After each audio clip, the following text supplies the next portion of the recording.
Hello everyone. This is Mehmet Ok, the head of English department at İlgi schools based in Şanlıurfa, Turkey. Hello everyone. What a great pleasure to be over here with you today. Firstly, I hope you and your beloved ones are safe.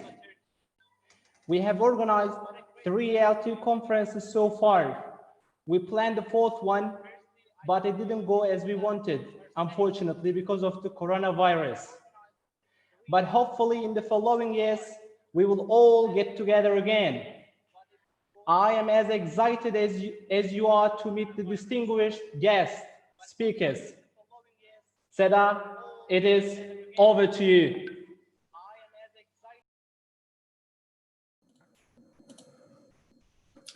Hello everyone, good morning. So my name is Ellen, or Ellie Settelfield, and I work for National Geographic Learning, and we're really happy here to be sponsoring this event and to be here and speaking to you today. It's lovely to see so many of you all here, so hello to everyone. First of all, I just want to check, is the sound okay? Can you hear me all right? Hello to you all, my esteemed guest. Hello. Hi. I just want to check, is sound okay? Can you hear me all right? Hello to you all, my esteemed guest. Can you hear me? Hi. Hello to you all, my esteemed guests. I would say good afternoon if you're in Turkey. But outside of Turkey, good evening, good morning, and good night. This is Settelfield, primary school teacher of İlgi School in Şanlıurfa, the city which is known for a place called Göbekli, with a 0 point in the history. Just before we start, most important thing, I hope you're all safe, healthy during this difficult time. As İlgi School, we're excited to hold our first online intercontinental conference. In this seminar, we will have 3 lovely guest speakers. As we all know, they are Ellen Settelfield, Mick Mente, Teresa Doeli. Please forgive me if I have mispronounced it, your names or your surnames. So our first speaker will be our lovely Ellen. Now, I'll be telling a bit about her. Ellen Settelfield is the Young Learner Product Marketing Executive for National Geographic Learning. She has over 15 years experience of working with children and teenagers. She has taught in Russia, the Czech Republic, and UK. She has trained teachers across Europe, North Africa, and passionate about helping young learners use English to understand the world around them. Okay, Ellen, now over to you. Brilliant, thank you very much. So it's lovely to be here and speaking to all of you today. Really great to see so many of you here. Can I just check, has the echo fixed itself now? I know lots of people were saying in the chat that they're all excited. With an echo. So many of you here. Can I just check, has the Yeah, fantastic. Okay, brilliant. Okay, great. Just 1 second, Ellen. Sure. Okay, so it's lovely to see so many of you here this morning. And what we're going to be talking about is using technology with young learners, so with primary school students. Now, I'm going to share my screen with you because I've got a presentation to show you. So, okay, can I share my screen, please? I've just clicked and it says that it's disabled for me.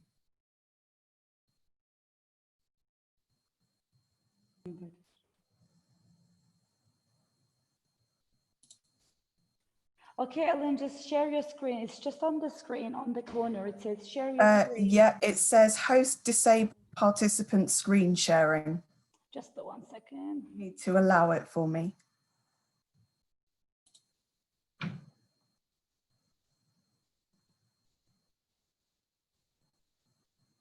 I think it's okay now.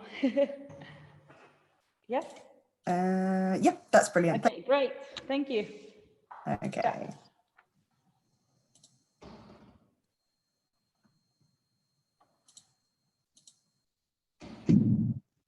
Okay, fantastic. Can everyone see my screen okay now? Yes, we all can see it. Brilliant. Okay, so let's get started then. So this is just a bit of an overview about what we are going to be talking about today. So we're going to be thinking about why we might use technology in the young learner classroom. Then we're going to look at 3 different tools that we can use when we're teaching our young learners. And then we're going to just look at some general tips for teaching young learners online. So, first of all, what I'd like to know is, how confident do you feel about teaching your young learners online? And I'd like you to just give that a number from 1 to 5, please.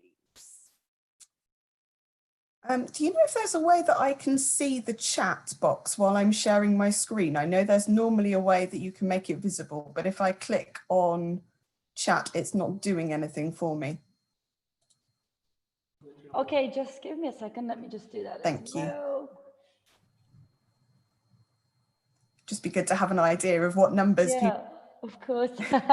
I'm sure you'll be happy if you see the numbers. If not, it's not a problem. I can cut out my interactive bits, but obviously it would be nice to have a little bit of interaction if possible.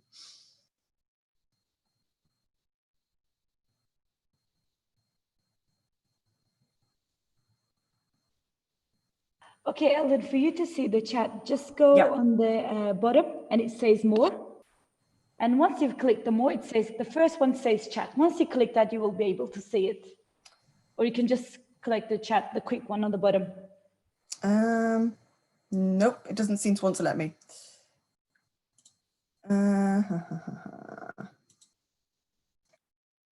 Okay, if you want, I can just count it for you from my side and you just get a bit of understanding how many. Sure, if you can just give me a bit of an idea of what numbers. Teamwork over here.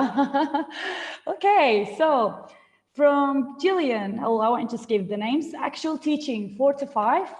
Yep. 5, of course, 4, 2, 5, 4, another 4, another 5. And then I feel 2 because they are unpredictable. Okay, that's from another guest from Gaziantep, over Turkey.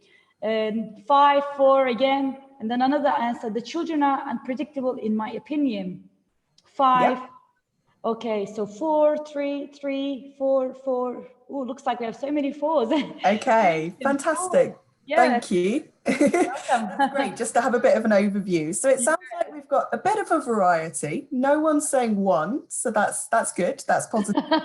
Yes. Lots of 4s. We've got a few that are a bit younger, a bit lower. That's great. Okay, so I was expecting a bit of variety, and it's true that young learners are always going to be unpredictable at the best of times. And if we're teaching in a completely different setting, we're teaching online, that's potentially going to make things even worse. We've got the challenges of technology to contend with. We've had a few today already, as well as the challenges of our young learners themselves. So hopefully by the end of this webinar, you're going to be feeling a little bit closer to the higher end of the scale. Maybe we might even looking forward in the mix as well. Okay, so we're going to think now about what are some of the advantages of using technology to teach our young learners. So these are just a few of the things that I came up with when I was thinking about this. The first thing is that it gives learners the opportunity to develop and to demonstrate their independence. If we're using technology, learners have got the opportunity to find out answers for themselves, rather than always relying on the teacher to be able to provide them with the correct answer. If they need a particular vocabulary word, for example, they've got the option of looking it up themselves online. We can also encourage our learners to potentially help problem solve. If one of their classmates is having tech problems, potentially we can see if they're able to help their classmates sort it out themselves, rather than, again, us needing to step in and provide all of the answers for them. The second reason is this, that it gives learners opportunities to pursue what they're interested in. It's never been so easy to find out information. As we said, learners can look up vocabulary, but they can also find out more. If they're using a search engine, they can simply type in what they're interested in. They can answer the questions that they've come up with. It's never been easier to build on the knowledge that they've already got and to develop things further. And it also gives teachers a really valuable opportunity to teach their students about reliable information, about how to find things that are trustworthy, rather than believing and reading everything that you see on the internet. The third reason is this: as learners become more confident and learn to speak more and more in English, they're going to become aware that we communicate in all languages, but also in English, for different reasons. And we might need to use different tools and different media to express the communication that we want to portray. So using technology allows learners to choose different tools to fit what they want to do. It might be appropriate for them to record a short video, or to record themselves speaking, or perhaps to create a presentation. But these are all different ways that they can exploit the technology in order to best fit the message that they want to communicate. We've never been more connected. We can speak to people all around the world. I'm speaking to you at the moment from my house in the UK, for example. Yes. As long as things are done safely, as long as teachers take into account internet safety and things like that, our learners have got the opportunity through using technology to connect with other people, to connect with learners from all around the world, for example. And this means that they can learn from other people, they can discover different perspectives, and they can experience what life might be like in other places. It broadens their horizons. It also potentially means that we've got an easy way to differentiate for our different students' needs. We've already talked briefly about students being able to produce different types of work. Different students, they have different levels, they have different abilities. It's not unusual for us to want them to produce maybe different things, and technology gives us a way of doing that. One student may feel more confident and more comfortable producing a written assignment, whereas for another student, more realistic and more practical for them to produce something orally instead and record it. Technology also gives us a way to provide additional support for students. If we're watching a video, for example, then they can watch it with subtitles if they need a little bit of extra help with understanding what they're hearing. If we do our job well, learners are going to be curious. They're going to be interested in the world around them. And using technology gives learners the opportunity to use resources they're interested in. They can access information that they want to, that they have chosen themselves. And so we can make all of our lessons personalized to them. It allows our learners to be active learners. Now, this is something that we always want, even if we're teaching in our normal classroom and we're not teaching online at all. But actually, with technology, our learners are not necessarily just going to be consumers of information. They're not just going to read or listen to information that already exists.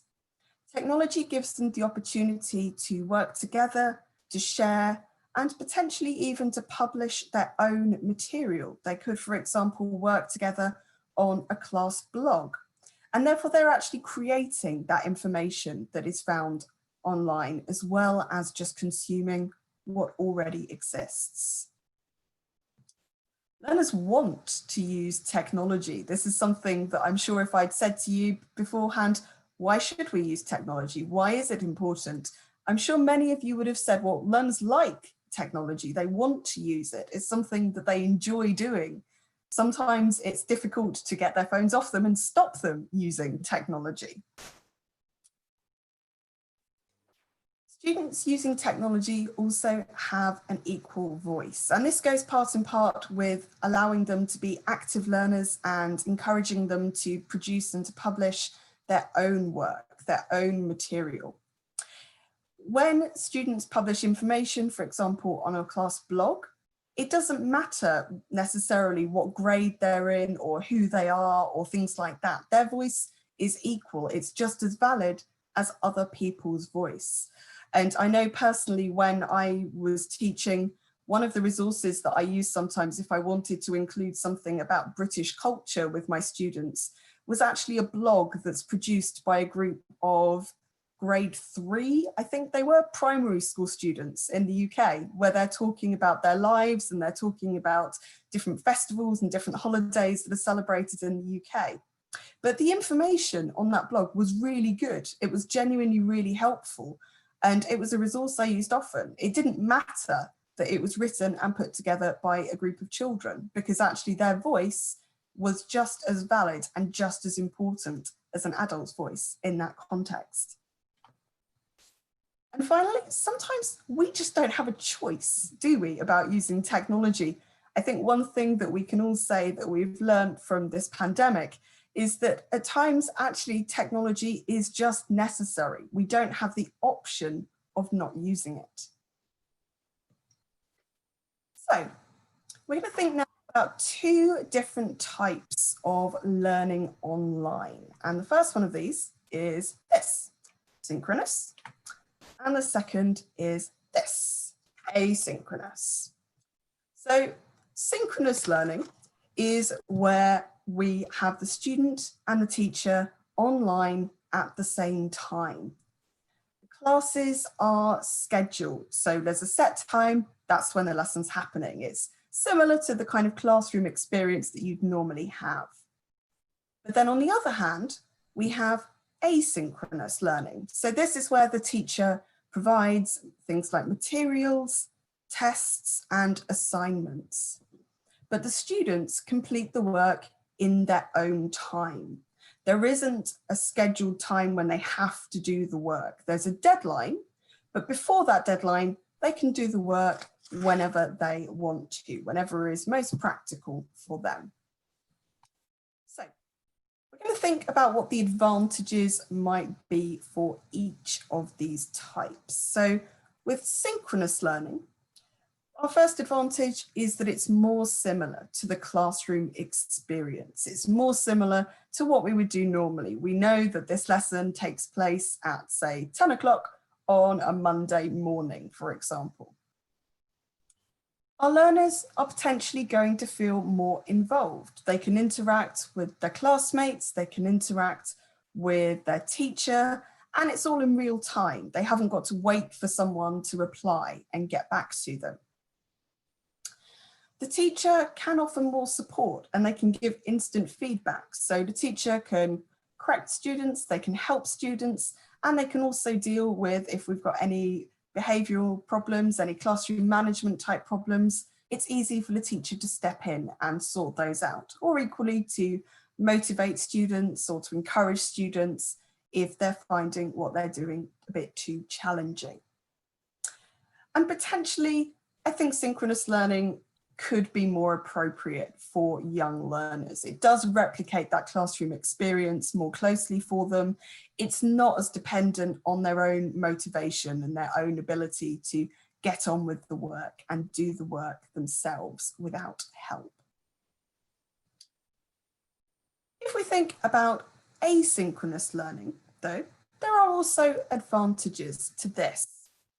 It's more flexible. For one, if learners are doing other subjects online as well, they've got lots of other commitments that they need to fulfill, then asynchronous learning can fit in around what they're doing the rest of the time. It's not dependent on them being around at a particular hour on a particular day. They can do the work when it's most appropriate for them to do it. Learners have got a bit more time to work on what they're doing. They've got more time to formulate their thoughts. They've also got a bit more time to potentially correct what they're doing. They can self-correct.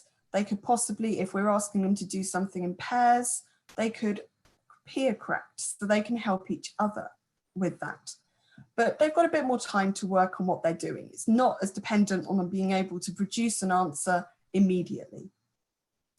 And because of that, it could be better for different reasons, but it could be better perhaps for students who are a bit shyer, who are maybe less confident, who don't really have the ability to quickly formulate that answer. But if they've given a little bit longer, if they've got a bit more time to think about it, they will get there eventually. And equally, it could be better for students who are maybe perhaps a bit slower at typing. If we're interacting with our students in the chat box, because we're using video conferencing software, we're using something like Zoom, for example, which we're using now, then if they're a bit slow, they're not very fast at typing, especially if their keyboard's different to an English one, then they're going to be finding it a bit more difficult to respond. If they're learning asynchronously, again, they've got that little bit of extra time to produce their answers. And also, it develops learner autonomy. As we said, they're going to need to be a bit more independent if they're learning asynchronously. It's dependent on them managing their time. It's dependent on them recognizing what they need to do, knowing what they need to do, and completing the work before the deadline that they have. So it can help them to develop that learner autonomy. Now, I want to share with you some ideas, first of all, for synchronous teaching. So first of all, we're going to think about using the classroom presentation tool. So this is interactive whiteboard software. And the example for this that we're going to look at is from the National Geographic Learning series called Look. So this is a series for primary school learners from National Geographic Learning. And the classroom presentation tool for this, the interactive whiteboard software, it contains different things. It has the student's book and the workbook. It has the audio and the video embedded in it, so you don't have to go anywhere separately to play the audio and the video. All you have to do is click a button, and it has different games and activities that learners can use to practice the language. Now, before we move on to some tips for using the classroom presentation tool, I wanted to share with you some examples of activities that you can do with it. So I'm going to just bring that down for a moment, and then I'm going to click there. Okay, can you all now see the classroom presentation tool on my screen? Yes, we all can see it. Yes, it's perfect. Brilliant, thank you. Okay, so this is the menu screen for the classroom presentation tool. So you've got all of the different units in the book there. This is from Look Level 3. And you'll see for each unit, if I just put my mouse over, you've got the student's book and the workbook pages. Yeah. Now I'm going to go to Unit 9, just because I really like Unit 9. And I'm going to go on the student's book, and then I'm going to go to the unit opener. So this takes me to the beginning of the unit. Okay, so I'm just going to share some ideas with you for what you can do with this to make it more interactive, to make it more fun for your learners. Now, the default view is what we've got at the moment, where we've got 2 pages facing each other. Sometimes that makes sense. For example, if I go forward a page, this picture goes across both pages. You've got part of the picture on one page, part of the picture on the other page. But here, for example, we only really want to look at the page on the right for this. The page on the left is going to be distracting for our learners. So I'm going to do the single page one, and let's go forward there. Okay, so we've got the page from our student's book here. So what are some ideas that we could do with it? Well, the first tool that I think we could really make the most of is this one. This is a timer. So we could set the timer. So for example, we could give our students 30 seconds and we could ask them, okay, we could say, you've got 30 seconds. I want you to write down or type in the chat box. What are all of the things that you can see in this picture? Write down as many things as you can. And then we press start. Once we've pressed start, we can move it out of the way so that they can see. And we can do it. You can see the chat, Ellen? Activity. Sorry? You can see the chat? No, I can't. Okay, so once they said, I will tell you. So whatever they write. Okay, right? thank you. Oh, good. Okay. So I'm not going to let that play all the way through, but it's a timer. It makes a dinging noise when it gets to the end. So we can do that as a little competition for the students. We can get them to see how many things they can do and who can write down the most in that time. Now, if we go on to the next page, if we just put that back on the double page view again, so we've got the whole picture. We can also make use of the annotation tool. So that's here. Let's go for a nice thick line, and I think red will probably show up well on this picture. So what we could do with this, perhaps, if we want to review some vocabulary at the beginning of a lesson, is we could use the annotation tool to point to particular things in the picture. And we can ask our learners, what are these? Or what are these? Or for example, what's this? And we can direct them to particular things in the picture using that tool.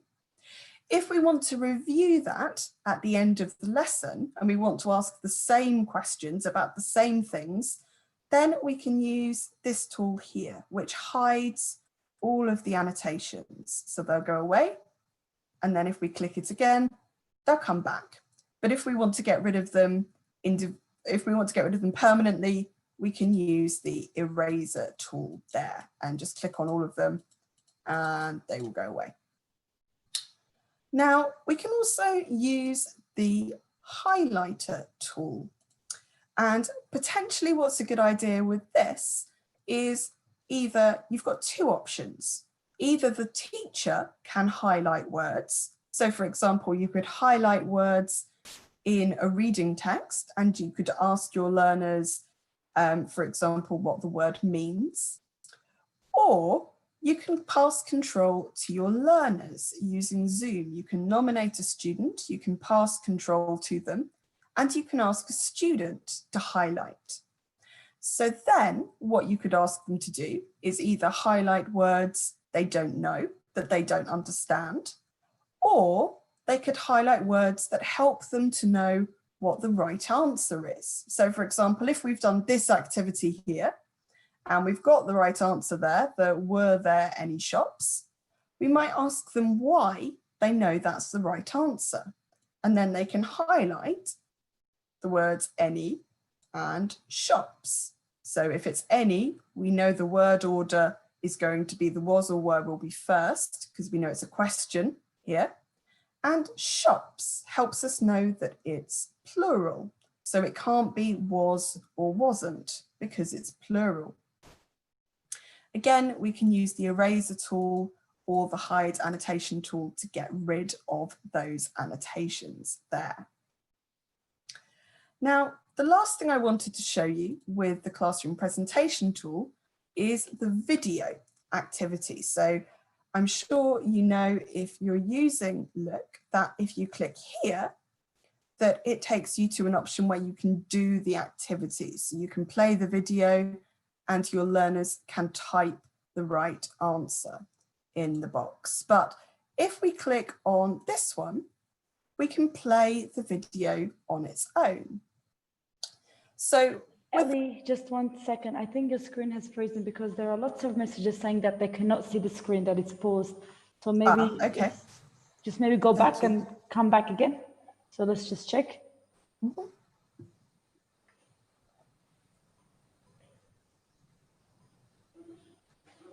So just maybe click slide 9 and come back to 10th slide. Oh, could work.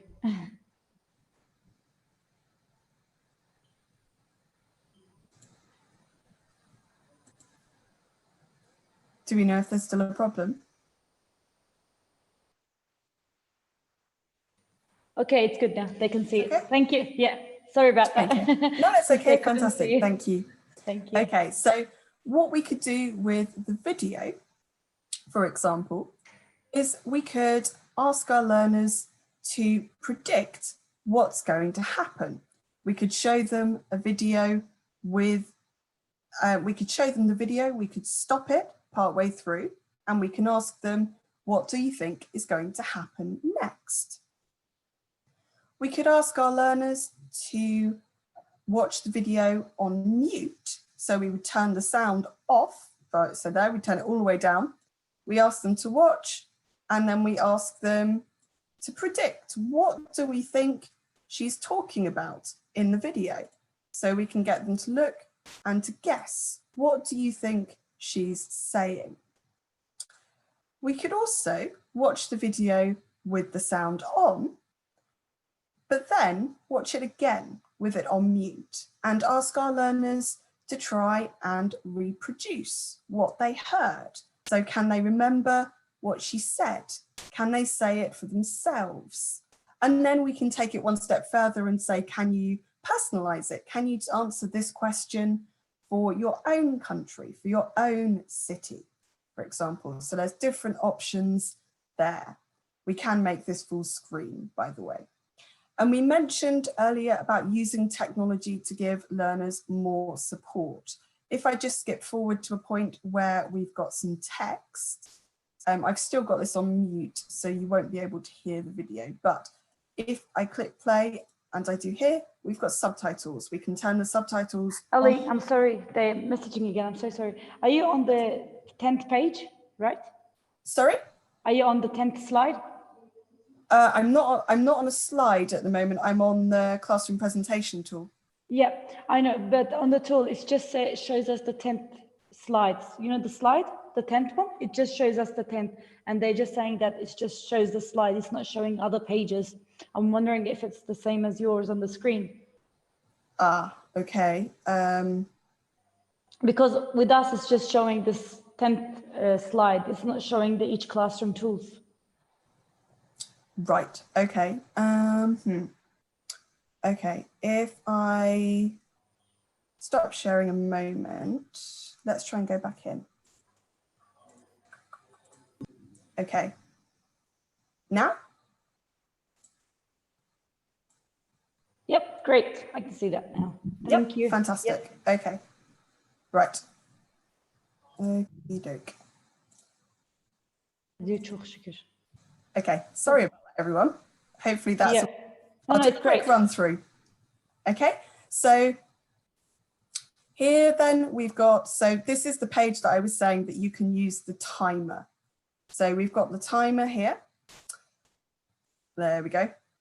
You set the time on the timer, you would start, move out of the way, and you can challenge your learners. How many things in the picture can you write down? Okay. Now, if we move on to the next page, trying to do a quick overview of what I've just said. So this is the picture. So we've got the annotation tool here, and we can point to different things, or we can draw on the picture. And in the picture, we can show our learners different things. We can get them to say, what can they see in the picture? So this is the annotation tool. If we do this one, so hide, it goes away. If we do this one, the eraser, we can get rid of all of the things here. Okay. Then the highlight tool, that's this one here. So this is where we can pass control to the learners, and we can ask them to highlight words that help them know why this is the right answer, or words that we're not sure what they mean, for example. Now, if we go back on to the, there we go. If we go back on to the video, then with the video, you could play the video and you could watch it either on mute, and you can get the learners to talk about what they think that they're seeing, or we can get them to make predictions, for example, using the video tool. So if I close that down there now. Okay, now I was going to move on from the classroom presentation tool now.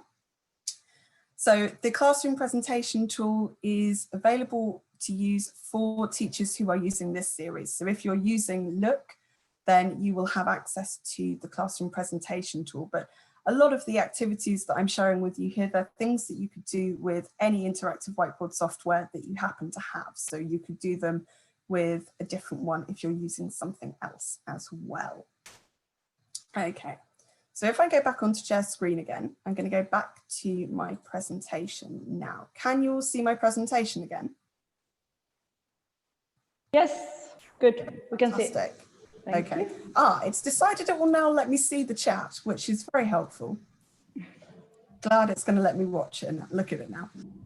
Okay, that's great. That means that we might be able to do the rest of this a little bit more interactive now. So that's fantastic. Yep. Okay.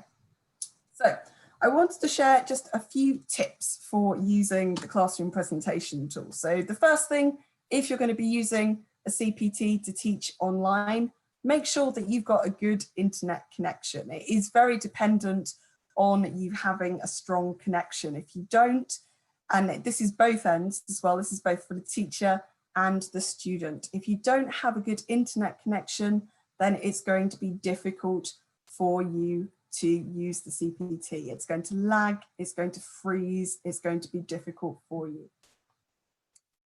If possible, use a USB or an installed version of the classroom presentation tool. So for some titles, you might have a classroom presentation tool that's available online, but if you don't have one available, if you've got one that's on a USB, it will be better. It's not going to be as dependent on your internet connection. Make sure that you check the share sound box. If you're using Zoom and you're sharing your screen, there's a little box that says share sound. Make sure that you tick that box, because if you don't tick it, it won't share any of the audio for your learners. Remember, once you have shared your screen, your students can see everything that's on your screen. So if you've got other windows and things open, they will be able to see what you are seeing. And make the most of the tools available. If you've got options like annotating, like highlighting, like a timer, make sure you use them. You're not just limited to what you can see on the screen in terms of the activities. You don't just have to do the activities that are available on the screen. I'll be sharing a link at the end of this. Okay. Thank you, that's really useful. I just wanted to share this resource for you here. This website has got lots of really useful information on it, which tells you about how to teach online using a course book. It tells you how to teach online if you're using a classroom presentation tool, for example. And there's lots of videos which are really, really useful for you there. So do make the most of those. Great. Ellen, just bear in mind, we might be finishing in 2 minutes because we're just running late and other speakers are waiting. So just bear in mind, maybe within 2 minutes. That's absolutely fine. Okay, in that case, what I'm going to do is I'm going to skip a few slides, if that's okay. Yep. How many minutes did you say we'd got? Sorry, 2? Within 2 minutes, yeah, because we're running late. Okay, no problem. Let's do stop share. Let's do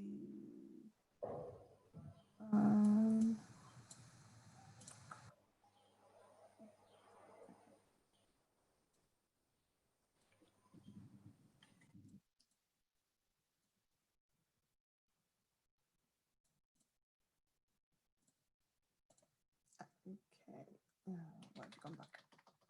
Okay, we'll do this way. Sorry, doing it very clunkily. All good, no worries. Okay, so right, we're skipping forward hastily just so we've got the remaining couple of minutes and I don't get cut off too much, but okay.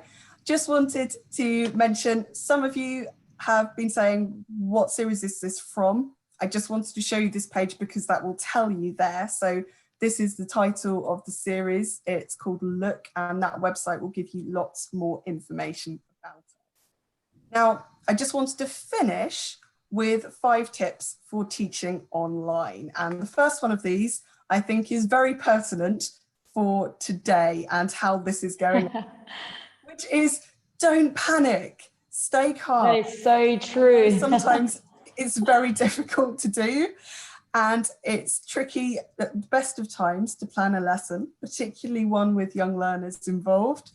But when using technology, try your very hardest not to panic. Things are likely to go wrong, particularly when you first start using it. It's inevitable, but what matters is how you move on from that. It's not what has happened in the first place. If one of your learners is having technical issues, they're having problems, you could see if one of their classmates can help them, for example. You can see if they might be able to step in and provide a bit of support. It's that developing learner independence that we talked about. We could also make sure that we've set our other learners a task. For example, they might be doing something in their print books, or they might be doing something on a website in a different window while we help a student who's got a problem. The same way that we would in a classroom. We wouldn't help one student and just ignore all of the others. So same theory if we're teaching online. The second thing is this. Don't think that you have to completely do everything new and everything different just because you're teaching online. If you're having a regular routine with your learners, if you always start your lesson in a particular way, you always finish it in a particular way, for example, then don't change that just because you're teaching online. See if you can adapt it and still include it. Your learners will feel more comfortable, and it's going to create a better learning experience for them if there's some familiarity there. Consider about how you can vary interaction. Obviously, it's not as straightforward for you to do pair work or group work as it is in the classroom, but Zoom does have the ability to do breakout rooms, for example. So if you've got slightly older young learners, you might want to do that and get them to still work in pairs or in groups. You can also ask your learners to do things maybe in their book, so they're not having to interact with you and with the other students all the time. Think about the environment, both the environment that you are in and also for your students. So your students need a quiet place to work if possible, where they're not going to be easily interrupted or distracted. They shouldn't be allowed to use other devices just because they're learning online, unless it's for a specific task that you've asked them to do. And equally, they shouldn't be having other windows open in an internet browser, unless it's for something that you've specifically asked them to do. And also make use of your surroundings. If you want to use Realia to share new vocabulary with your students, think about if you've got things in your house that you can use, or maybe even your learners' houses. Can they take your class on a tour of their house, for example, to practice at-home vocabulary? Be brave, try something new. Just because things are different at the moment, teaching online gives you a great opportunity to try things that maybe you wouldn't have tried in your normal classroom. And they might be things that you can then take away and that you can use when you're back in your classroom again. And the thought that I'd like to leave you on is this one, that I don't think that despite all of the advances that we're having in technology, that teachers will ever be replaced. But there is a case for using technology in the classroom, and it's something that's only going to get greater. So I think this is something that we might want to bear in mind in the future.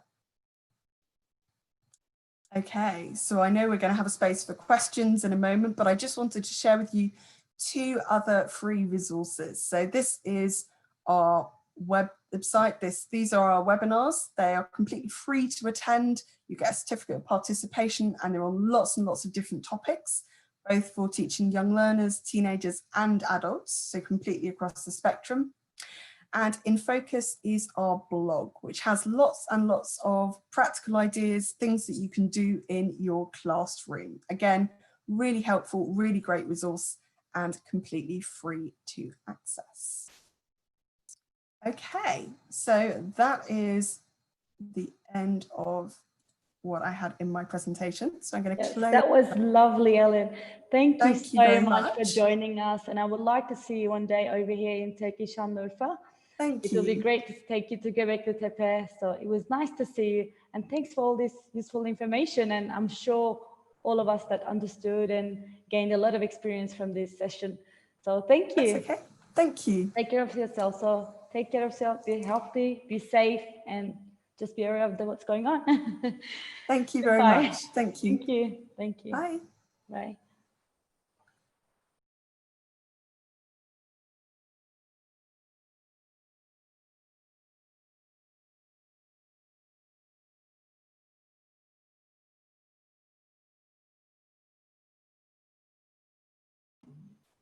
Hello. As you all know that the conversation went a bit for longer, so unfortunately we won't have any 10-minute break, and I'm so sorry about that.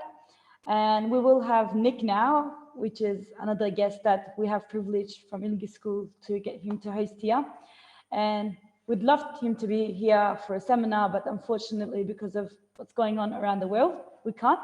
So let's just get Nick over here and then I'll introduce him to you guys. Thank you.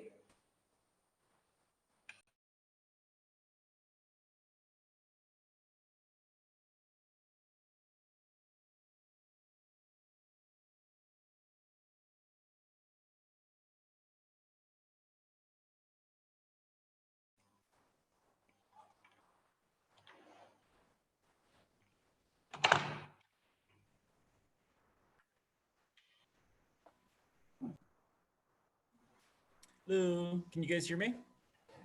Hello. So let me just introduce Nick to you guys. So Mick Mente is a full-time teacher, trainer for Oxford University Press. This is his second time presenting at İlgi ELT conference. How nice is that, everybody? And finds, unfortunately, cannot eat the wonderful food that we served him. Oh, I'm happy to hear that.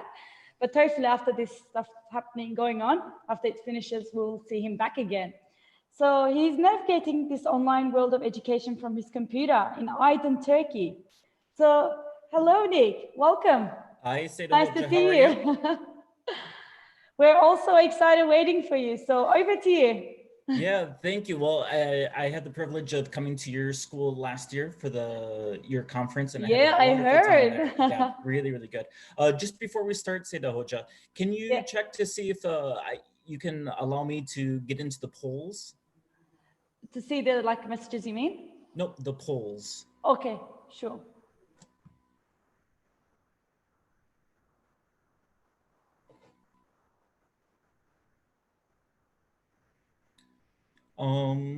Yeah, how about this? Let me introduce myself, and then yeah, I think they'll work on the polls right now. Nick, is it okay? Yep. Hello. I'm looking. I do not see it. Do you mean the polls? The polls. So I created 4 polls for this. Yeah, it should be there because I've just checked for you and I've allowed it just for you, but I'm not sure why you can't see it. I'm sorry.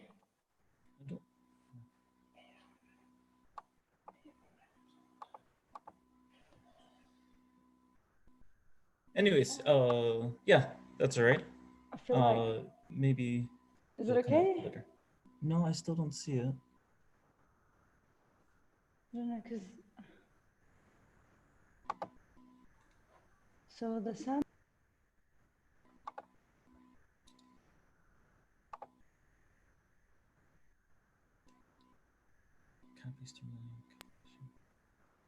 Yeah, yeah, it's fine.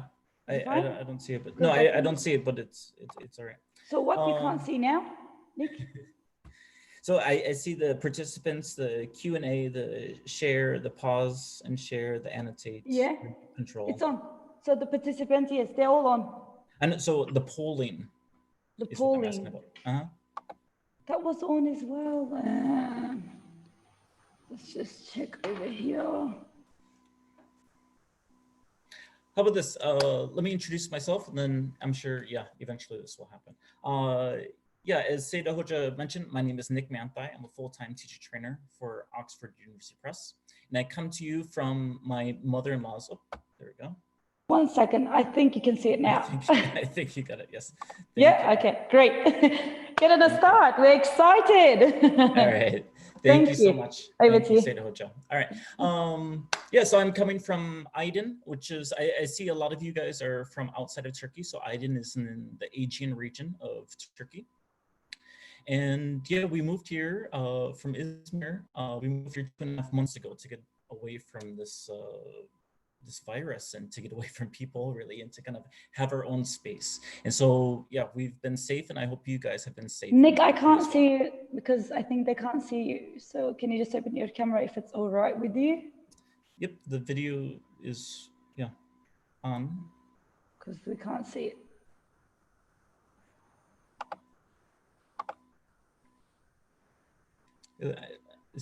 There's a lot of people saying they can see me. Okay, because I can't see.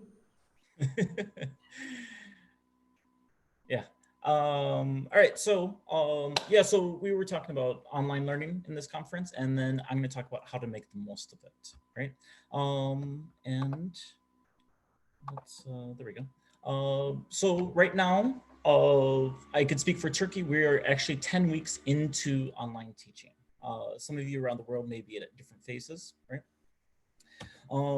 And over these 10 weeks or so, what have we learned? So we started, at least in Turkey, we started in March 23rd.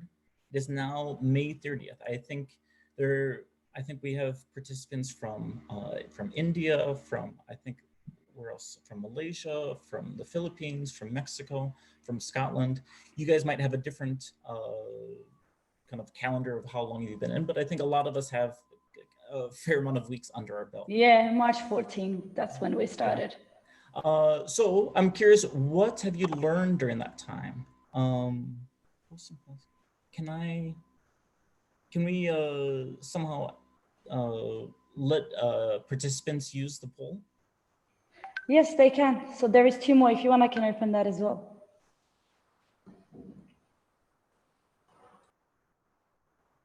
So we need to share the poll.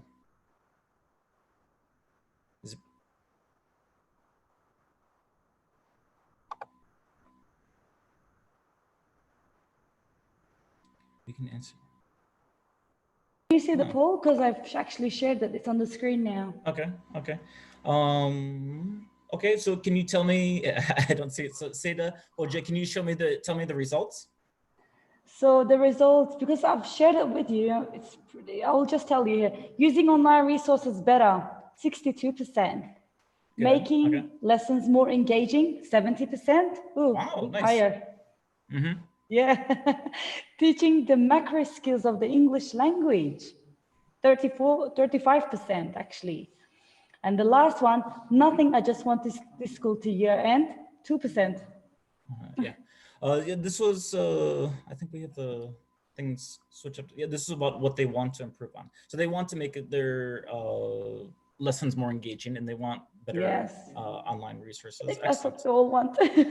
Okay, excellent. Well, this is what this presentation is about, right? Thank you. And yeah, I want to show you some ways that we can improve on this. So the outline of this session is to talk about the research about what is good in online teaching and how you can achieve better academic achievements for your students. Before addressing the research, though, I'm going to talk about 2 things: the new classroom and material development. And this is about engaging the students. And I think, and I'll show you later, John Hattie talks about how we need to engage them, because if there's no engagement, we could use the best technology in the world, we could use the best books in the world, but if there's no engagement, that learning is not happening. And then we'll finish the session and kind of talk about something, kind of what we've learned, but then also we'll talk about how we can continue our professional development using a platform that we're using at Oxford University Press. And then also we will give you a digital badge at the end of this. So computers, when students, teachers, schools are using computers to help supplement their normal teaching the normal learning, what research has found is that the impact of computers is actually about the same as that of the classroom, right? There's no better and no worse, and so that's actually quite nice. And this is true the last 30 years. And I also say this usually in the last 30 years, computer learning has always supplemented. It hasn't kind of taken over it, right? So now we're actually in a new time where it's 100% computer Nick, online sorry learning. to interrupt. I'm so sorry. They can't really hear us, so just a little bit more voice. Okay. Just a little bit. Sorry to interrupt. Okay. So right now. Yep, great. Okay. Yeah, we're in a different time where we aren't doing face-to-face at all. It's not like we are doing blended learning. We could teach at school and then also do some online learning. It's 100% online learning right now. But so this is done by John Hattie and Gregory Yates in their book, Visual Learning and the Science of How We Learn. What they do point out, these researchers, they say there are a few ways that actually computer learning is actually even better than classroom learning, but we need to be good at these. And the first one is when teachers receive training in using the computers, using their systems. I think a lot of us were kind of caught off guard by this COVID-19, and we didn't receive much training. We hadn't been kind of paying much attention to how to do online classes. Our schools, some of our schools gave us training, but I also talked to other schools, other teachers that said their schools gave them no training at all. What do we need to do to be better at this? Well, unfortunately, so this is kind of a do it yourself time. And so we need to, as teachers, we need to get online more and look at how-to videos in YouTube. We need to be reading blogs. We need to be kind of following up on how to do this. You guys here right now is actually wonderful. You are receiving training right now. And so I think that is really, really good. I see that there's in the Zoom room, there's 630 people. And I think in YouTube, there's, I think it's around 200 people right now. And so I think that is wonderful. So already right now, you guys are receiving some form of training, but it needs to kind of increase for us. How lucky. Yes, exactly. Yeah.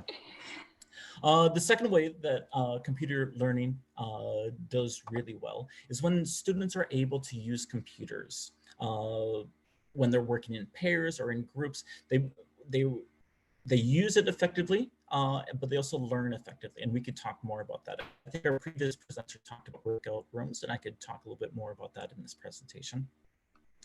And then lastly, computers have the ability to provide instant feedback. They can tell you right away. If you give students a multiple choice quiz, test, some kind of assessment online, they could click on it and they know instantly if they got it right or wrong. It also, the teacher gets the results right away as well, instead of taking the time for that. And so that's where computer learning can be really wonderful, right? But yeah, before computers, as I said earlier, before computers, we need to talk about engagement. I think both in the classroom and on the computers, we can't do anything until we really engage themselves. John Hattie, he says, it doesn't matter the school reform at all. It won't be successful until we figure out this engagement problem, right? And so I'm going to kind of talk about two ideas on how we can engage them. All right. The first one is to talk about our home as the classroom. Our previous speaker talked just a little bit about this, and I want to go a little bit more in depth. Generally, when we're teaching, we're in the classroom. We have a whiteboard, we have maybe a projector, we have desks, and we have chairs. We can move them around, and that is our environment. Well, now we don't have that. I've seen some students have whiteboards at home, and some teachers do. But mostly, yeah, we're on our sofa, or we're at our desk. We're learning through our iPad or through our tablet, or even I know students that are learning on their phone. And it's a very different environment.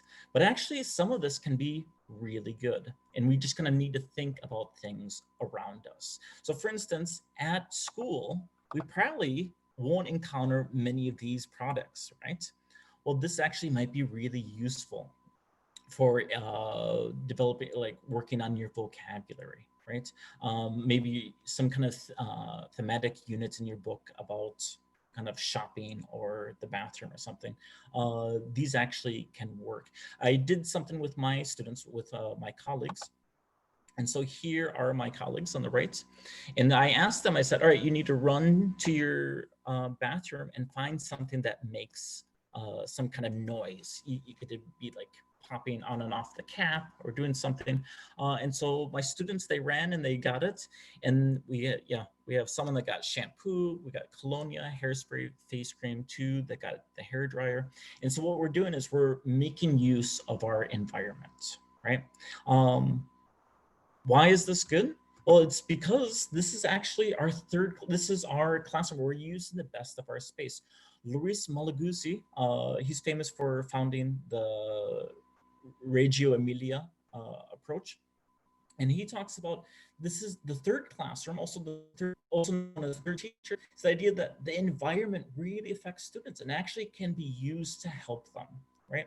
And we could use our environment to make our learning more engaging, right? So think of this as the average teenager's bedroom, right? There's actually a lot of things in here we could use to make learning more engaging. So for instance, we got to here, what about using clothing, right? So let's say, all right, we're learning about different weathers or different season. All right, take out something for winter, and they'll run and go show the teacher their clothes for winter, and then they can name it. Maybe something for summer, something for in the rain or something. And they could use that, they could show that, label it, and it's all much more personalized learning. We got food there on the ground, right? Have students cook, right?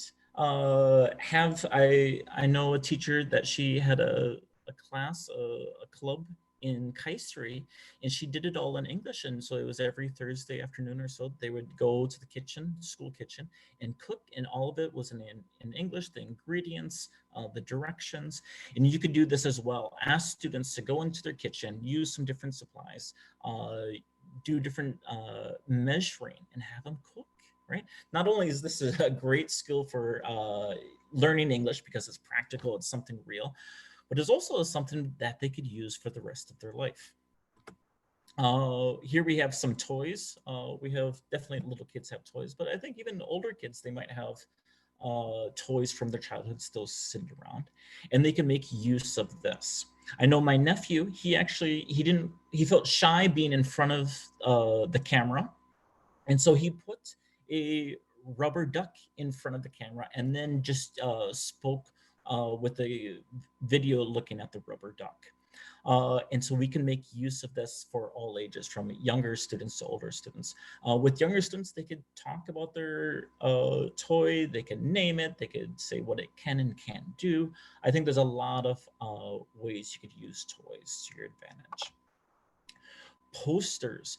I think when we're at school, we like to do poster work. We like to get in groups and make something. And this is great, but it's also time consuming.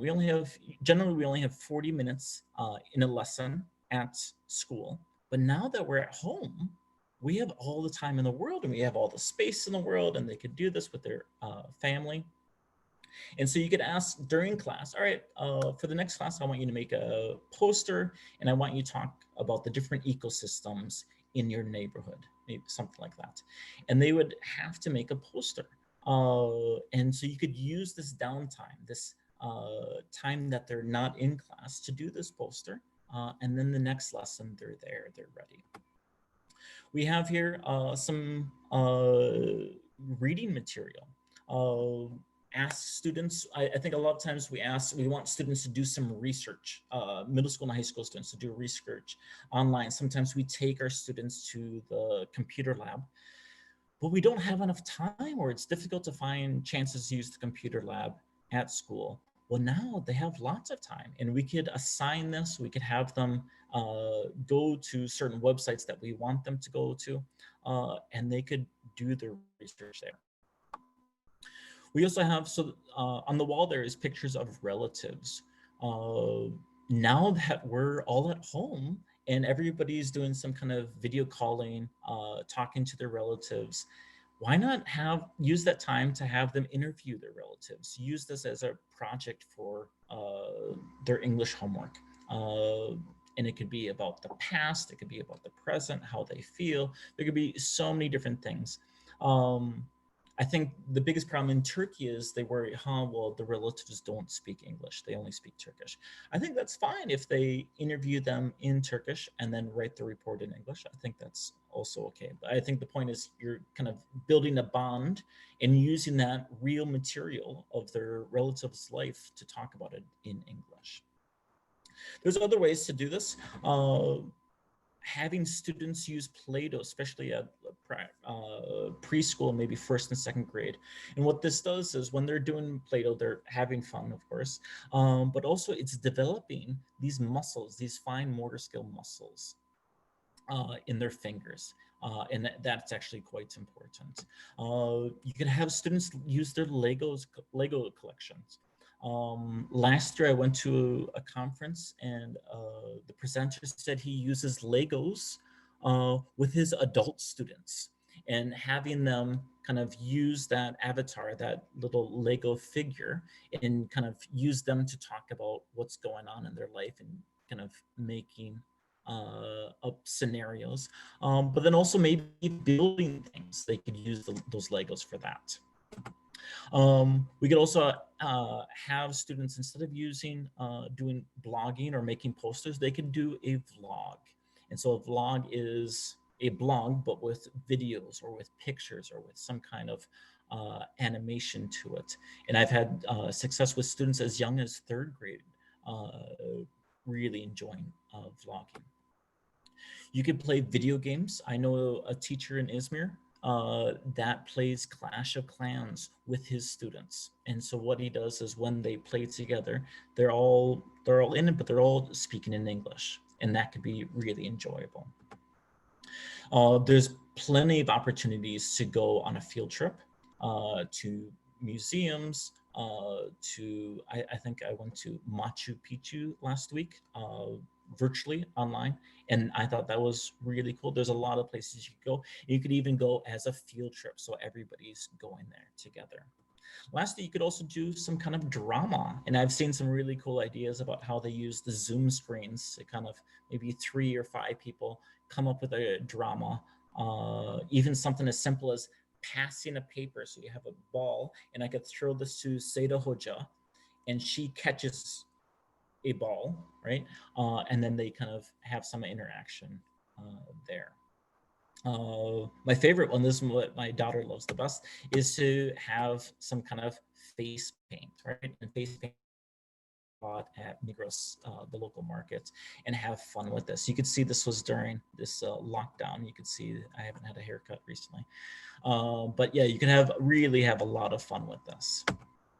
So that kind of talks about how we can engage students. This also can talk about how to engage with students through material development. I think it was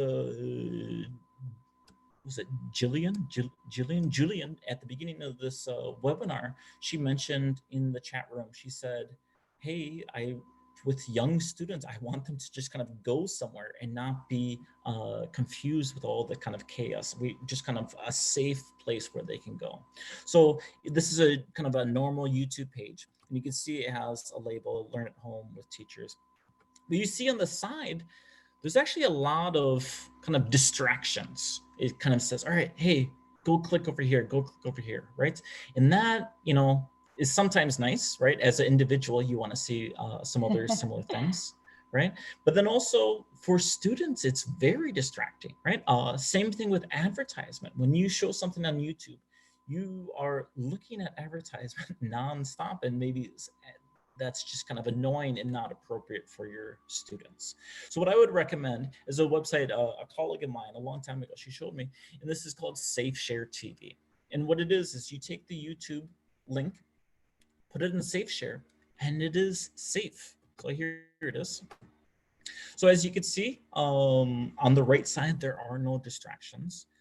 There is there is no advertisement on this website, and this is still yours. And if you look at the bottom, do you see what it says there? You have personalized it for your school, for your students. So here it says İlgi or ELT conference.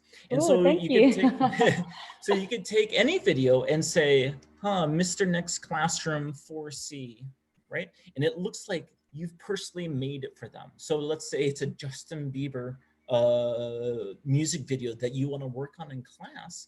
Well, instead of just the YouTube thing, you could say, well, this is for İlgi School, 4th grade, 4B classroom. And it looks like this material was meant just for them.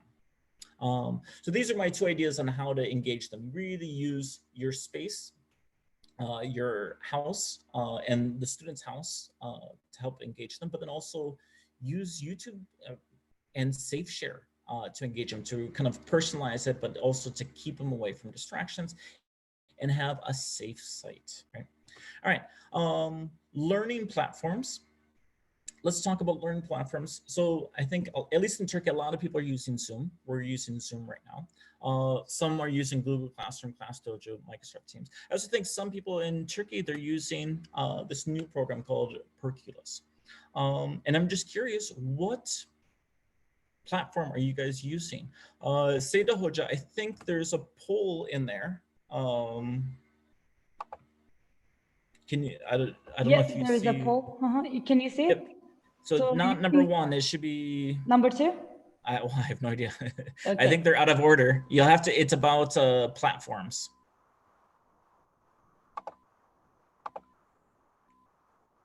Do you see it? Oops.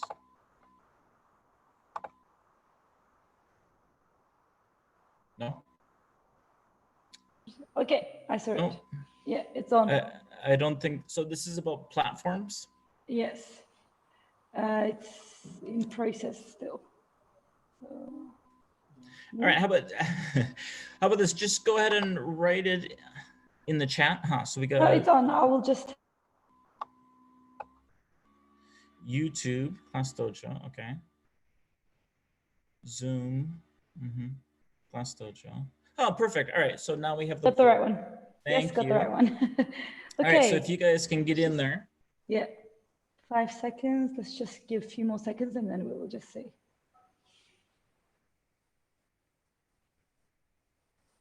I'm guessing Zoom is going to be high fun. Blue jeans, that's an interesting one. Riot, Pipper. All right, can you go ahead, Google Meet, okay. Can you go ahead and close it? Or can you tell me the results of the poll? So Google Classroom is 24%, Zoom 77%. Oh, wow. Yep. Microsoft Teams 14%, not as much. Perculus is 3%. Okay. And the others is 31%, so not much. Okay, okay. Excellent. So yeah, I think you said 70 or 77% of you 77 are using Zoom, yes. Yep. All right. So, so I'll show you something about Zoom, but it's also the same. You could actually access this in other platforms as well. Yeah. There we go. So I think the previous presenter talked about breakout rooms. So this is your average class. This is me and my colleagues, and we're in a class.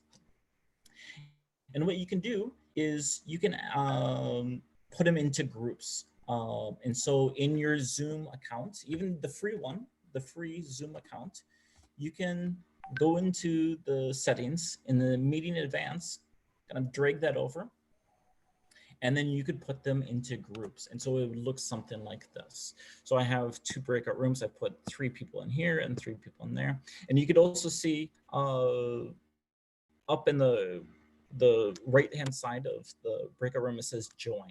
And so as a teacher, I could actually go in there and see what they're doing. Same thing with breakout room 2. And I could also kind of go in and come out, go in and come out.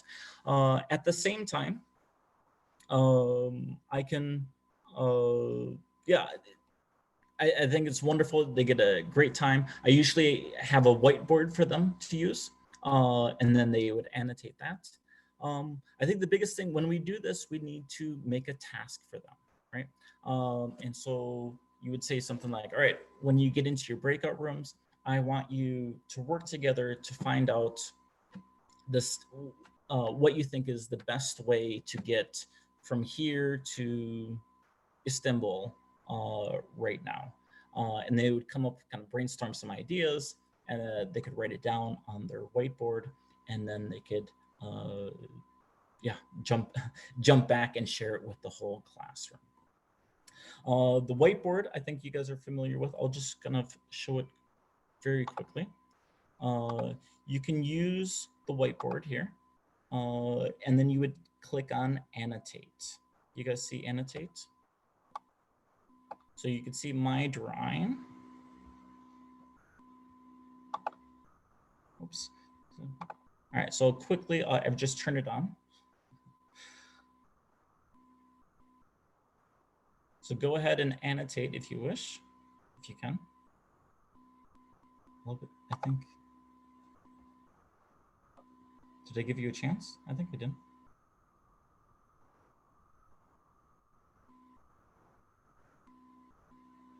No? Yeah, we can see the whiteboard, yes. And can you guys annotate on this? Can you guys write? Let me see if I could write.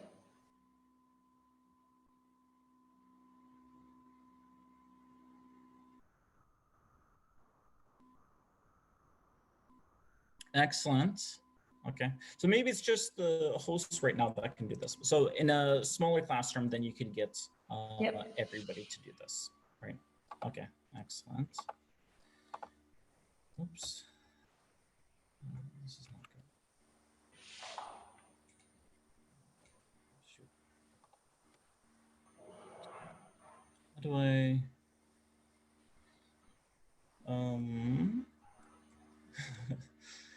How do I get in? There we go. Let us.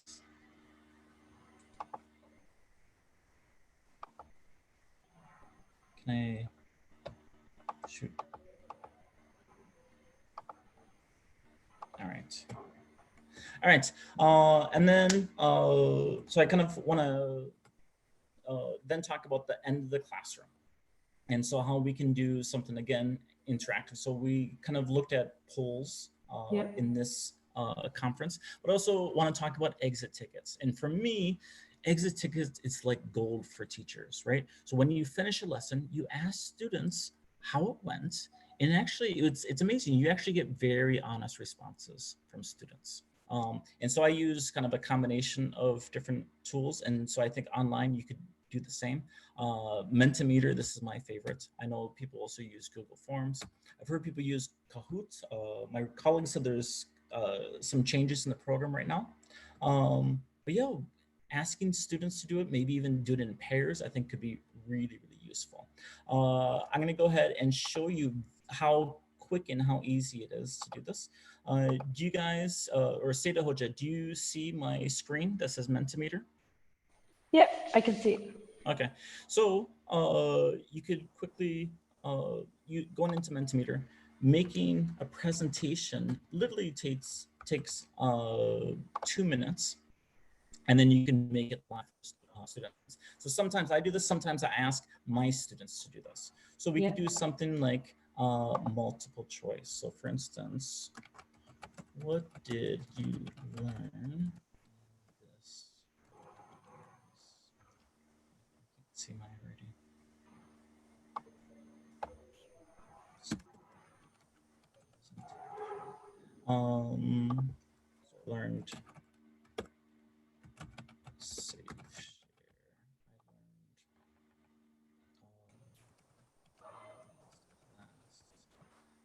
I learned exit tickets, right?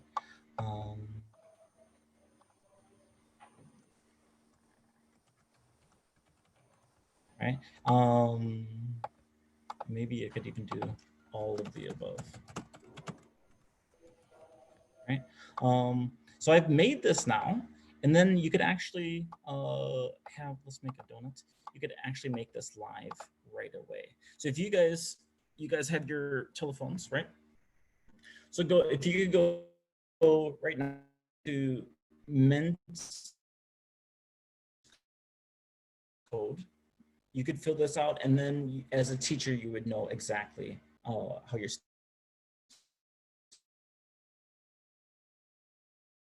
students are feeling. So go ahead. So go ahead and go to menti.com and fill this out very quickly.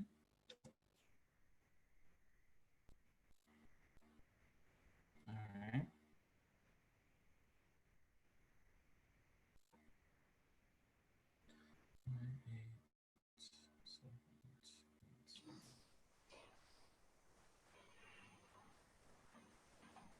That's good. All right.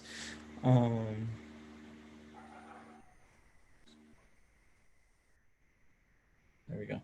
So you could, in my bottom right-hand corner, you could see how many students have participated. So it says 70 right now. And so this is good because you have some students who are like, yeah, I've done it, but yeah, they haven't done it. So you can kind of keep track of how they're doing. So what I usually do in the exit ticket is ask them what have they learned, and they could be even more specific, what they could they think could be more helpful next time. And then maybe something about them. What are you doing this weekend? Who's your favorite singer? Kind of stuff like this. And I think this is really good, but then especially this online exit ticket, I think it really kind of shows the teacher, this is where I'm doing It's well, great, and this is where I need help. And as you see, so I did this on purpose. I tried to make it so you could see how quick it was. I think it was probably 1.5 minutes that I did this. Now I have 129 people all over the world that could do this. So you could do the same with your students. I would say the last thing about this is, especially with middle school and high school students, ask your middle school and high school students to do this, right? I think a lot of times we don't give our students a chance for agency to really take control and be kind of to think, all right, I'm in control of my learning. And this is a great way to say, listen, this is next Friday, we have a lesson on page 35.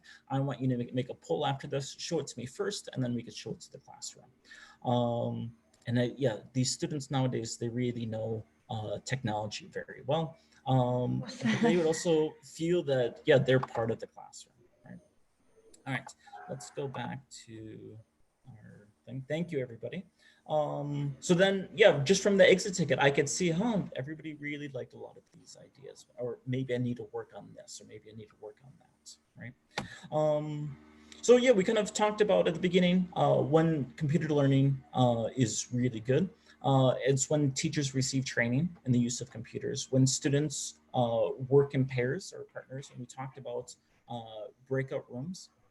I think I can't do it right now. We have 600 people here, so it's too much, but definitely try that. I do know it's possible in Microsoft Teams. I'm not sure about Google Classroom, but I'm guessing it is possible. I think there are ways to do pair work and group work, even though we're all online right now. And then lastly, computers have the ability to provide feedback. So we just saw that, right?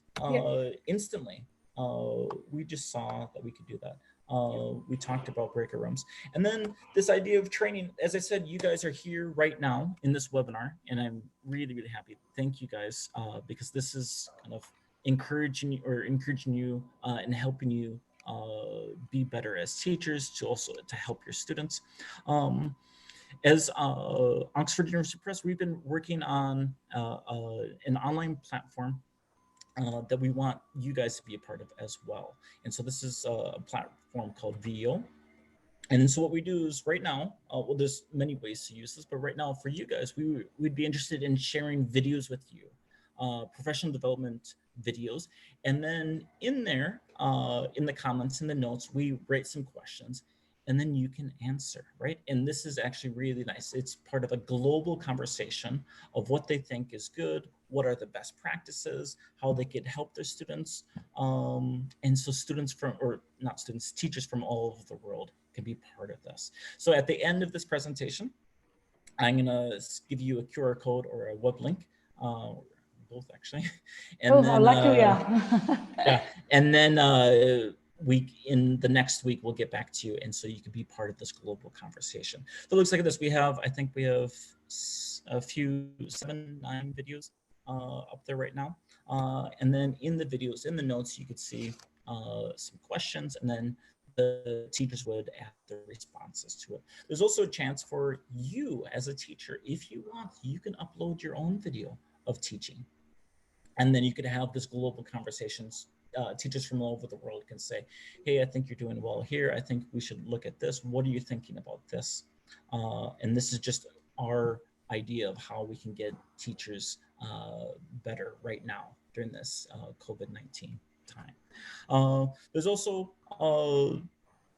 Oxford University Press's English Learn at Home website, and there's lots of materials, lots of handouts, lots of kind of links to websites that you can use to help you help your students get through this, right? And then so here is my email. If you would like to ask me anything, in the right-hand corner, So you see the QR useful, code. thank you. And then also, yeah, and so by accessing the QR code or the web link, you will come to a survey, you fill it out. We'll send you a digital badge for being a participant here, so thank you for coming. But then also we'll give you access to our continuous professional development website. How am I doing on time, Seda Hoja?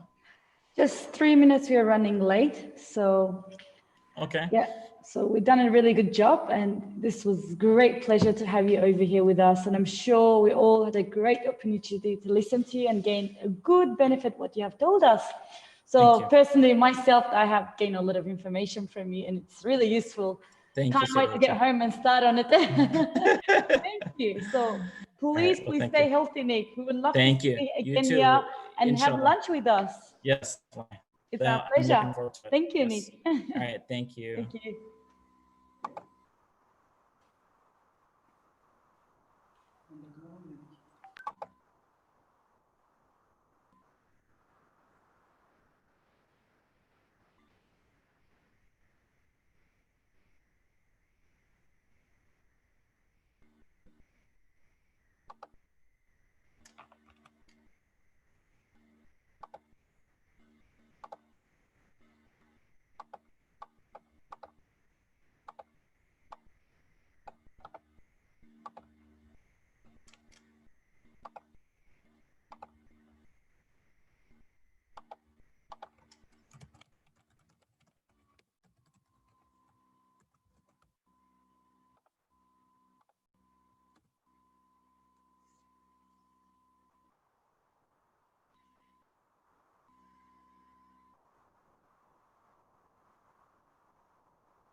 Okay, dear participant, as we all know, we have one more speaker who's from Turkey joining us today.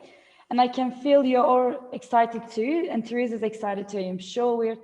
So because we're looking forward for her, for a lovely chat. So before we start, let's just have a short 10-minute break. I think we all need that break. So after break, we'll just meet up again, just a short 10-minute break, okay? So see you guys then.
Dear participants, I've just saw all you've been asking about the certificate.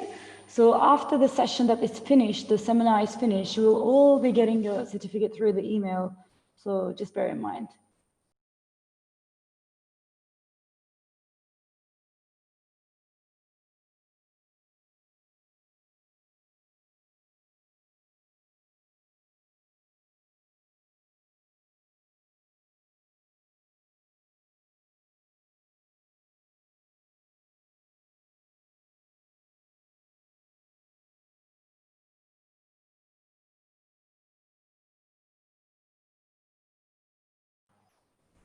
Welcome back to the last session of our today's seminar.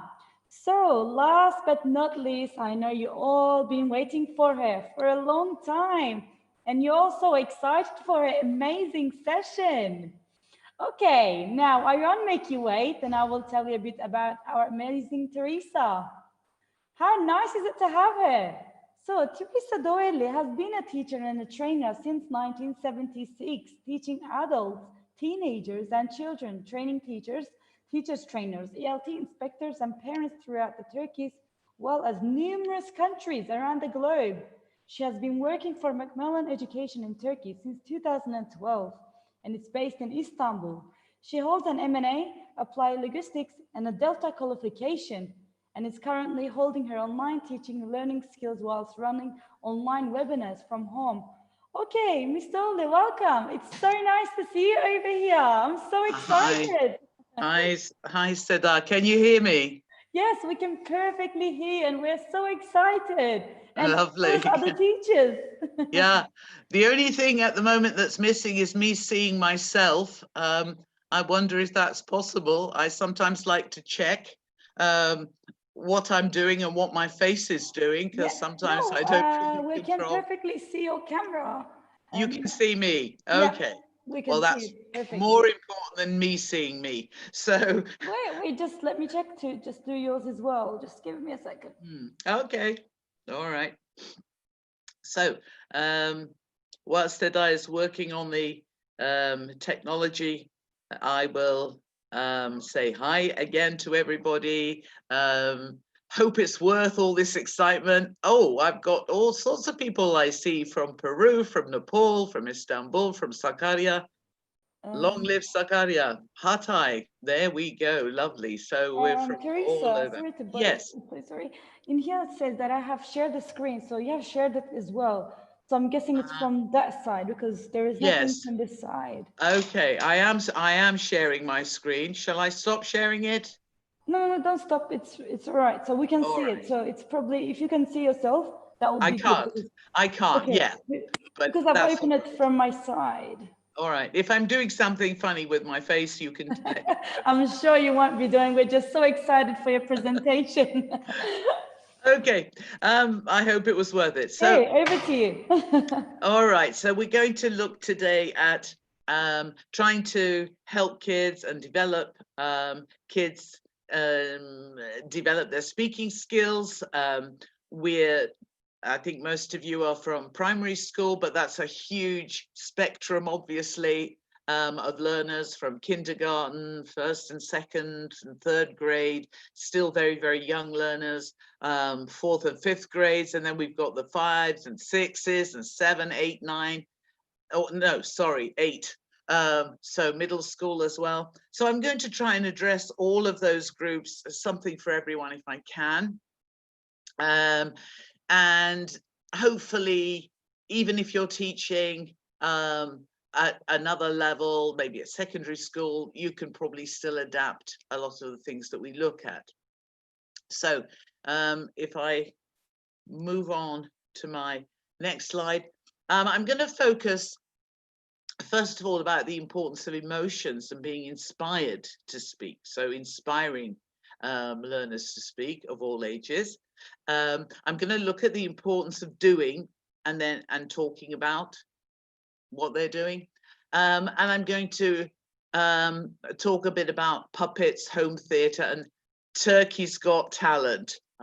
Like Britain's Got Talent, America's Got Talent, Turkey's Got Talent too. So you'll see what this means as we go on. And that's going to be mainly focused at the younger side of the primary school, and then at the slightly sort of teenage side of primary school, 6, 7, and 8 grades, we're going to be looking at getting them to speak through experiments, through projects, through twinning with other schools around the world, for those of you who are not involved in that yet. And we're also going to look at the importance of what we do being relevant to the students' lives and helping them to want to speak about what they're doing and what they are feeling, and above all, to help them feel that they are actually making a difference to the world. So, starting with feelings, as you can see, it's like the stop at the side of the motorway. We've got information coming in to the brain while they're learning, and over here, obviously, very, very young learners are still not thinking that rationally, but they're understanding things, they are perceiving different information, some of it they're remembering, some of it they're not remembering, but all of the information that is coming into the brain is going, first of all, through this limbic system, this feeling center. So the importance of emotions is pretty important. It's pretty important if you're on the motorway to learning that you are going to go through this stop, this place here, and obviously if what the kids are doing is exciting them, is enthusing them, is making them feel fantastic, then they're going to produce a lot of dopamine, and that dopamine is going to cement everything that they've learned in their long-term memory, which is there very close to that limbic system in the amygdala. And if they are experiencing pretty negative emotions, if they're unhappy, if they're scared, if they're anxious, then they're probably not going to remember very much, because negativity causes anxiety, low dopamine, and, as you know, the wish to run away. So everything passes through the channel of the emotions, the emotional center. So it's very important to start with the feelings. So I'm going to start by asking you how you are today. I'm using an app called Answer Garden. Now, if I can actually, I've got the link here. I don't know if you're familiar with this one. Okay, we can't go into it that way, so we're going to go through another channel in a moment. Okay, that's the next slide. That's from a previous seminar. So if this doesn't work, I said I will show them the result of a different seminar. So I need to stop sharing at the moment. Okay, hello. Said I'm looking a little bit worried. Oh, I can see myself now. And if I can access, yes, the link from here, and what I'll do is I'll go in there. I'll get the link for you. Okay. There's the link. And if I copy that link, okay, I'm going to go back into my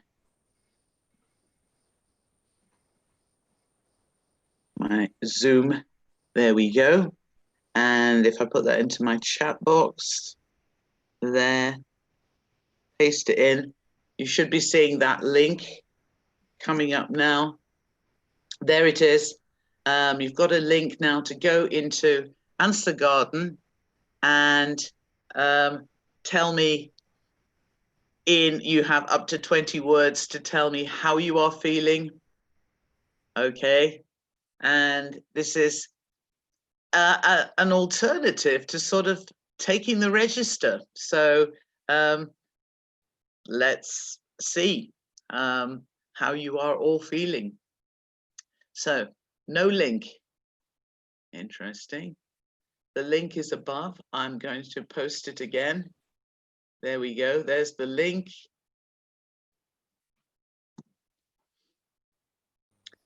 There we go. Do you all see that now? Those who can't see it, answergarden.ch. We can't see any link at the moment. We can just see in the it on chat box. In the chat box. In the It's- chat box. It's in the chat box. I'm pasting it again in the chat box. And there it is again. Oh, I can't see Should be- anything. Okay. Perhaps, let me see if I press this, all panelists and Yep, attendees. it just came through. Yeah. And one more time, because there's lots of people messaging they might miss. Yes. Okay. Right. So hopefully you're all furiously telling me how you are feeling today. And in a moment, we'll go back into that link and see what it has thrown up. So just a moment, let me find the link here in the chat box if I can. Let me put it in there again. Okay, there it is. No link.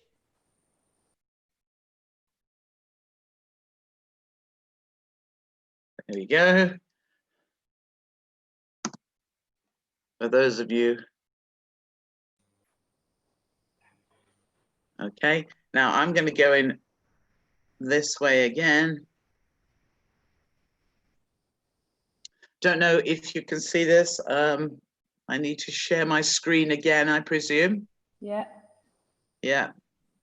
So I'm sharing my screen. And I should be getting now.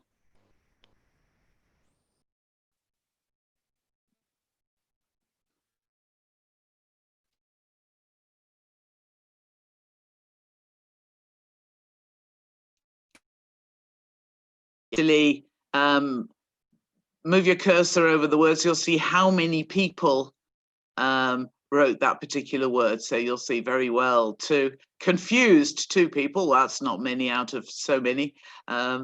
Good. And this will keep refreshing it. By refreshing it, I'll be able to see this, I'll be able to keep this, and I'll be able to get a very good idea of how my kids are feeling early on in the lesson. So it took a little bit of time because maybe it's new to all of us, including the user, but it's nice to start with something like that, I believe. So here we go again. I'm going back into my slideshow. Eventually, with so many people, I'm going to get something like this, a big, huge garden of answers, and I'm going to gauge how my students are feeling at the time. So if you go into that link later on at the end of the session, you'll be able to see everybody's answers. Okay, so moving on. Again, feelings, making sure that students are feeling safe and psychologically okay. And also, we can get them to react in a different way. We don't necessarily have to use an app. We can give them the opportunity to move. So for example, if I don't know if you can see the little, if your students have their little post-its, Yep, we can ask them to write happy down on a post-it and find something in the room they're in or in their home which makes them happy, and then maybe take a snapshot of it, or bring it if they can carry it, and tell us about why this particular object makes me happy. They could do that with the word sad, lots of different adjectives as well. At a slightly higher level, we can use this in middle school as well. We can, where the emotion, the words to describe how we feel, get a little bit more sophisticated. Again, labeling things that make you more creative. For example, I could label my computer as making me feel much more creative, or I could label my phone as making me more creative, and show people on the screen and talk about why it makes me more creative. This is also possible if you're teaching CLIL. You can ask people to label things that aren't transparent, for example, or opaque. And with younger learners as well, this show and tell, you can ask them to stand up and find something in the house that's made of metal. You can, you can't see the slide. Some people say you can't see the slide. No, we can actually see the slide. I can see it. It's so some perfectly people fine. might be on the website. Okay, some Yeah, people. it could be, but I can see. Yeah, it's Thank on the you, Sada. website now. Yeah, it's on the website now. We're now in PowerPoint. Yeah. Right. Is it the screenshot of the website? Because I can see just the website, so I'm wondering if it's the screenshot. I should be. I'm in PowerPoint now. So let me see. Resume screen sharing.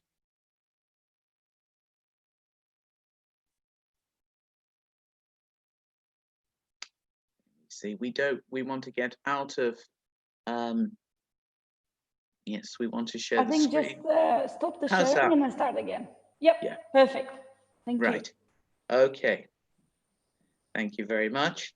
Thank you. So I was talking about getting kids to get up and go and get something made of metal, something transparent, something red, something square, let's say different, whatever it is that we're working on, and also to develop their thinking skills as well, get them to get up and show me something you can eat and drink, and get them to say what they can about it as well. This is going to, I think, infuse them perhaps and stimulate them to want to tell you something about it, because it's from their life, it's from their house, it's relevant to them. Moving now very quickly to puppets. I think another way of getting kids speaking is, especially when they're younger, is making a puppet, letting it speak for them, telling us about their puppet through the puppet's mouth, doing routines with it, repeating what the puppet says, correcting the puppet. I've got a puppet here at the moment. I don't know if you can see her. She's come to join the webinar today. There we are, the two of us, if you can see her. And yep, I can see her. It's really cute. That's right, yeah.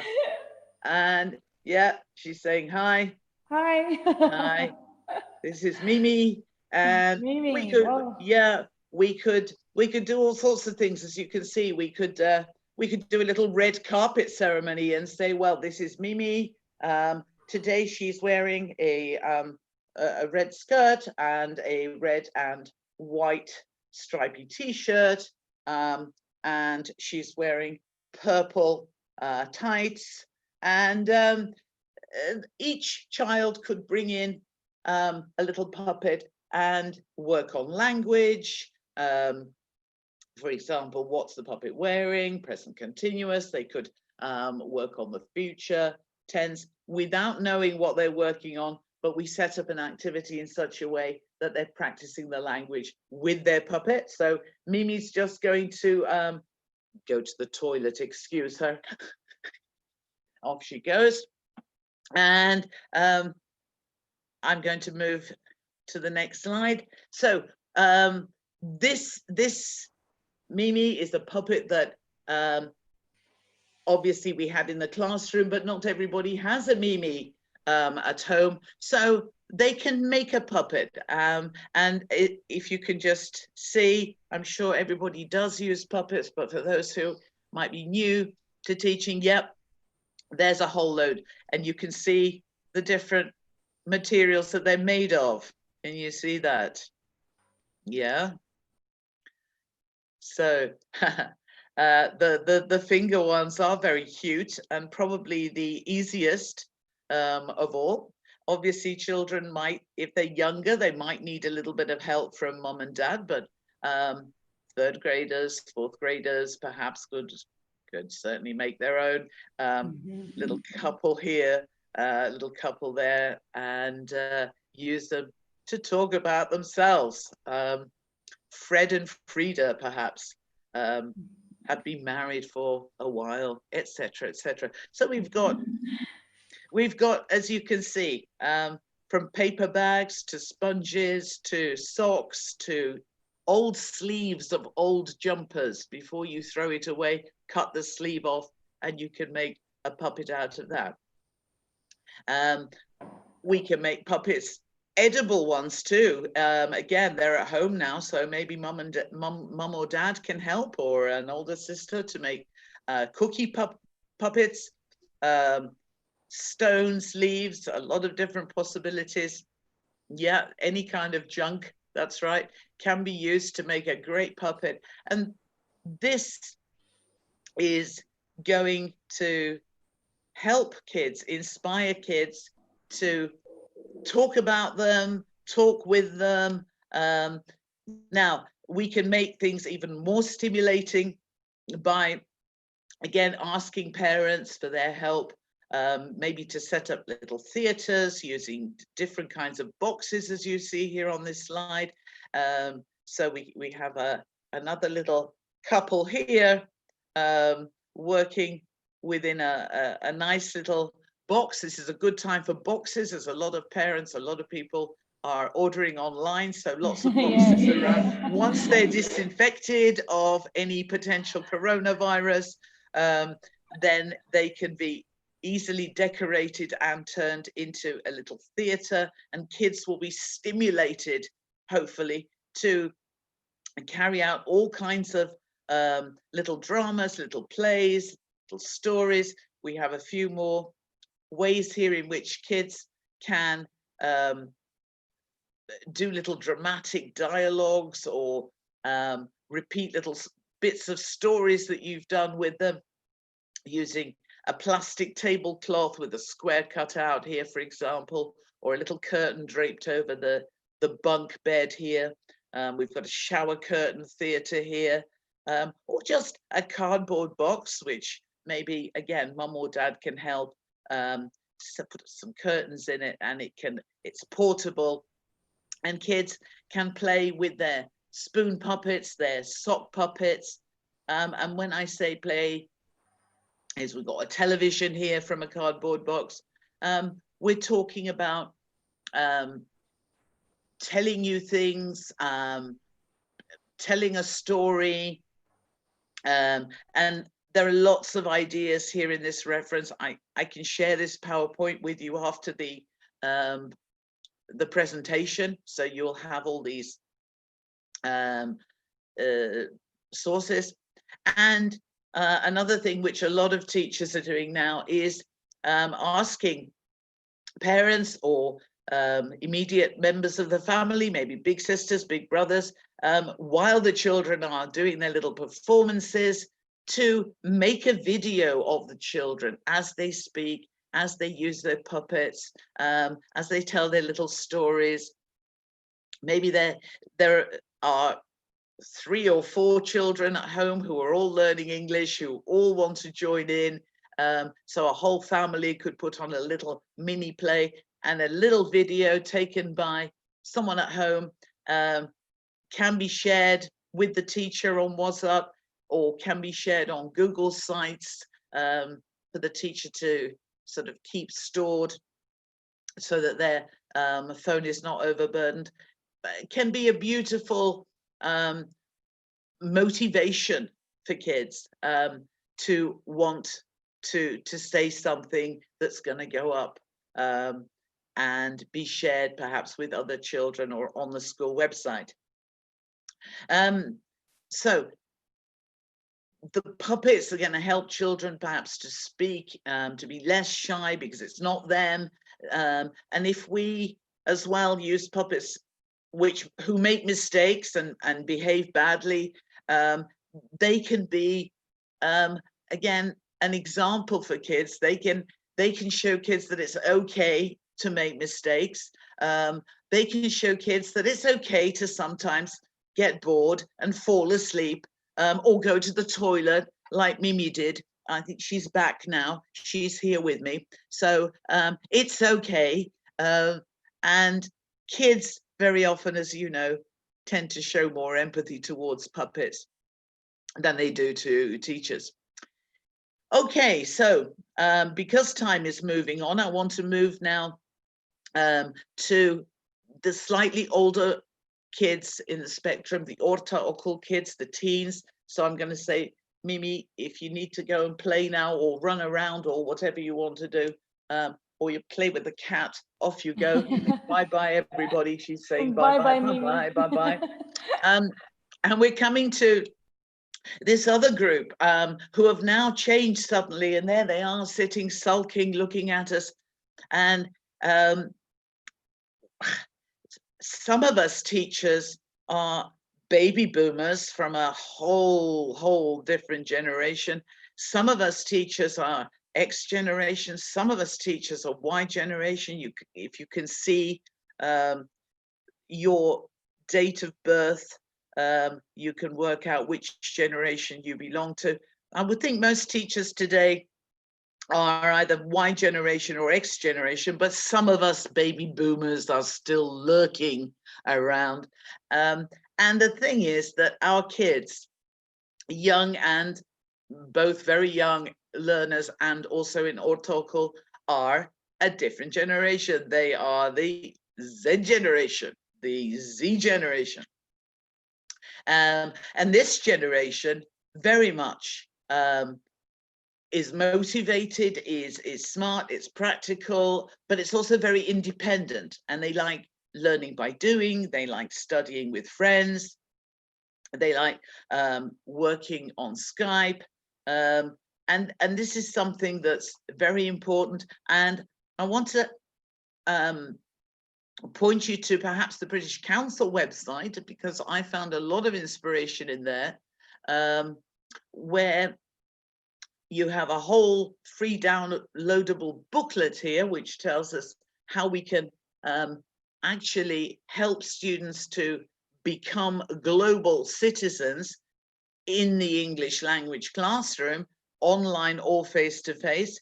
And this is where I think we are going to get kids really motivated, and I think some of you already do. This is a link that I got from that booklet, and it was, this link was an area that the British Council was working on a long time before COVID-19 hit us in its pandemic dimensions. And if you follow it up, you'll see links to this little website down here, ebug.eu, and you'll find a surprising number of classroom activities which were designed for the classroom but are easily adaptable to online teaching, and are quite relevant at the moment. The links are all here below, and as I said, I will share my PowerPoint with you later on. So the link is, it's down here at the bottom of the slide, ebug.eu. Now, this is one of the little activities that we can get, kids predicting what the National Health Service, our version of SGK in Turkey, our NHS. What do you think they told people, young and old, to do when there's a pandemic at large? They told us to do 3 things, beginning with K and B and K again. So if you've got a minute or 2, you can put them in the chat box. What do you think they said? It, but it, and it. So any ideas at all? What? Catch it is a good one. Thank you, Dennis. Clean it is a good one. Thank you, iTouch. Got it is not one. I think we're talking about the link here.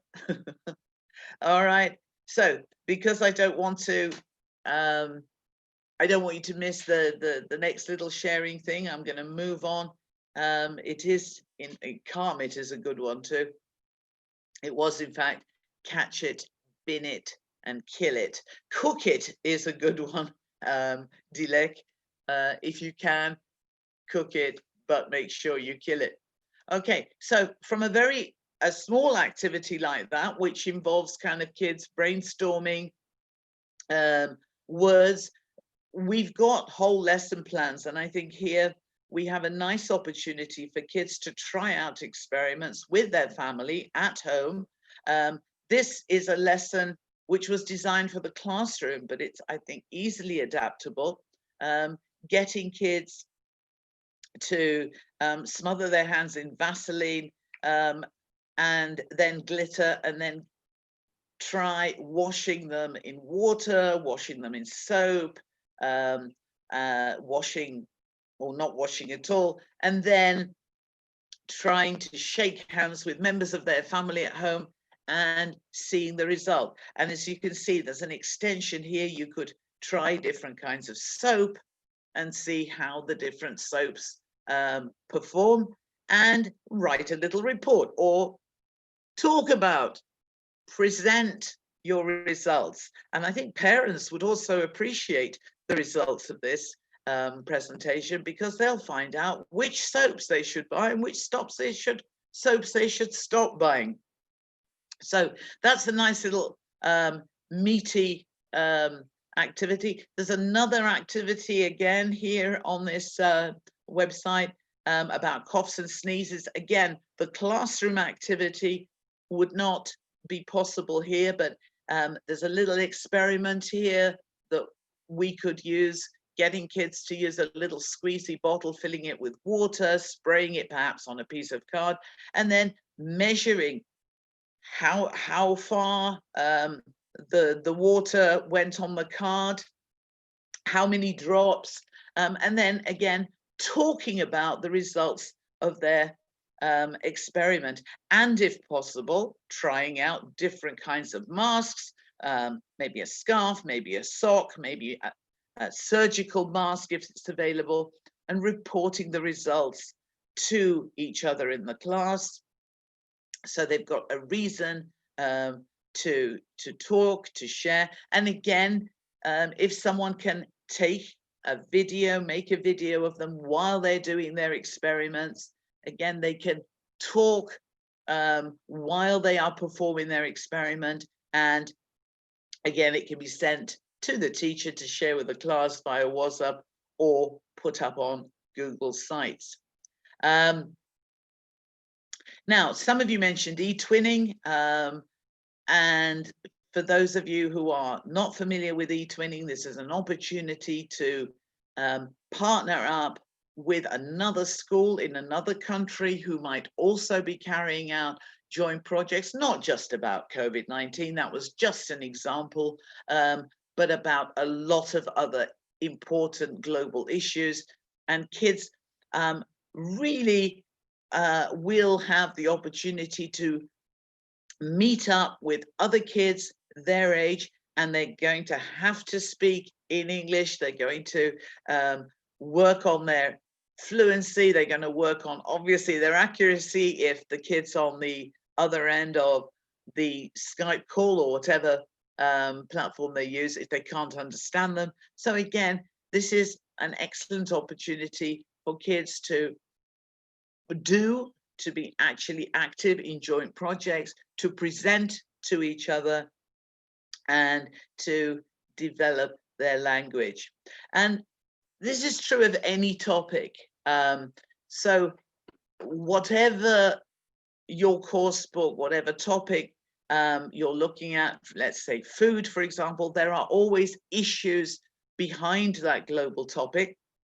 So for example, if we're talking about food, behind the food that we eat, there are always issues of supply and demand, the ecological footprint. The food needs to travel from one place to another, the whole issue of workers' rights and survival, food miles, how far the food has to travel. And again, there are many suggestions from schoolsfairtrade.org UK about activities that students can do as a follow-up, from designing posters to telling a story from their own life to do with food, perhaps finding out more about the food in their school, where it comes from, perhaps delivering presentations, maybe going to the kitchen cupboard or their wardrobe and finding something that comes from another country, and then find out a little bit more and do a little presentation, either in groups or pairs, in breakout groups, as we talked about in the previous seminar, or also get them to use little foodmiles.com, which is a very nice app which calculates how far the food has traveled. And again, they could put that together in groups and prepare a very nice presentation.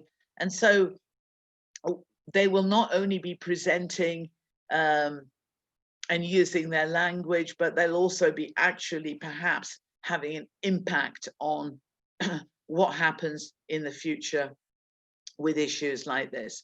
All of these references are on the PowerPoint, and we'll share that with you if at all possible. They're all there. There are lots of inspiring ways to get students speaking online, again, on our webinar series. So the Macmillan Education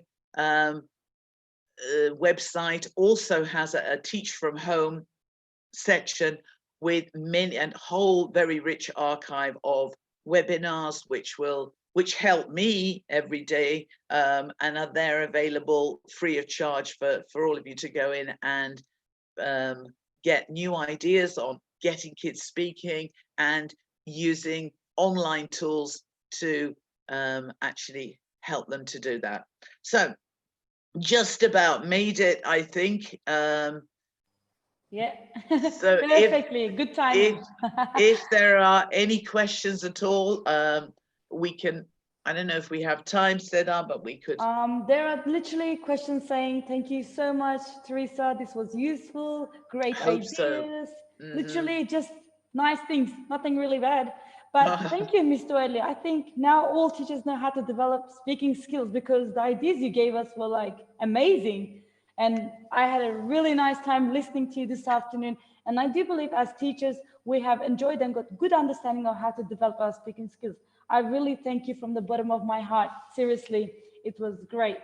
Thank you so much. Thank you so much. And it's goodbye from me, and it's goodbye from Mimi. Oh, Mimi as well. Please, both of you, stay healthy and stay safe, stay home. And I hope everything will be okay. We'd love to see you here as well.